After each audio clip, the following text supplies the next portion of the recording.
वरं पुंडरीकाय जातुमुनीन्द्रैः समागत्य तिष्ठन्तमानन्दकन्दं परब्रह्मलिंगं भजे पांडुरंगं सूरदयं सर्वभूतानां मातरं पितरं प्रभुं प्रेमलं वत्सलं वन्दे तुकाराम नतोस्म्यहं तुकाराम नतोस्म्यहं तुकाराम नतोस्म्यहं।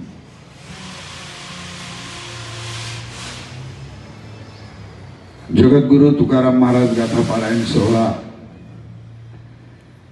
च्या निमित्ताने व्यासपीठावर उपस्थित असलेल्या सर्व गाथा प्रमुखांना विनम्रतेने नमस्कार करून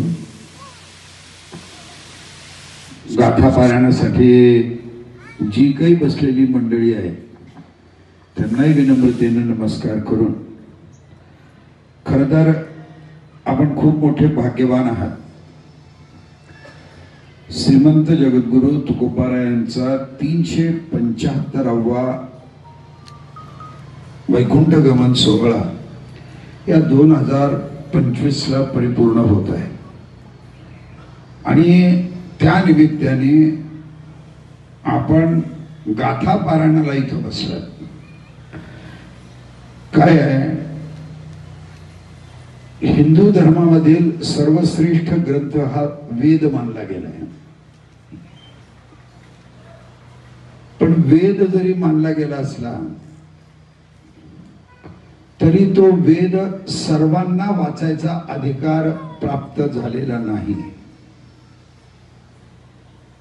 पण हिंदू धर्मामध्ये एक ग्रंथ असा आहे जो वेदापेक्षाही,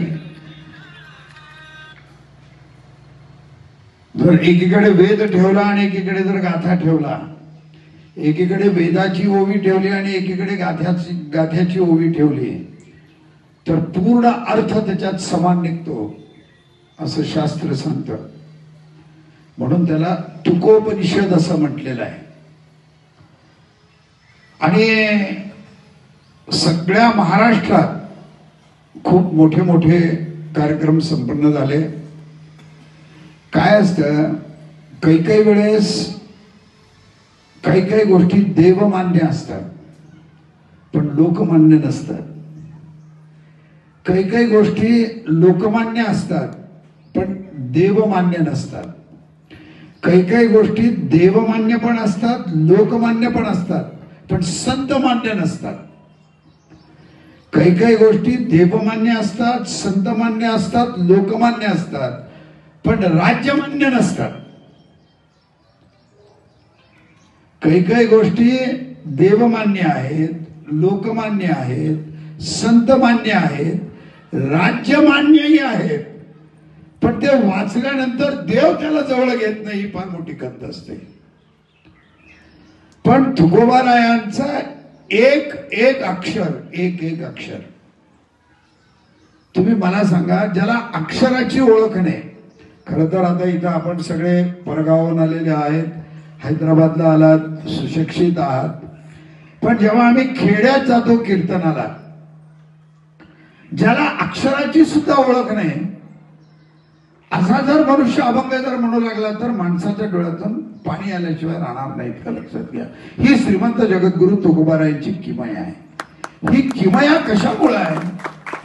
ही किमया कशामुळे आहे? एक तर ते स्वतः अवतारिक सत्पुरुष आहेत। अवतार घेऊन जरी या भूतलावर आले, आज तरी जे तिन्ही डोंगर आहे,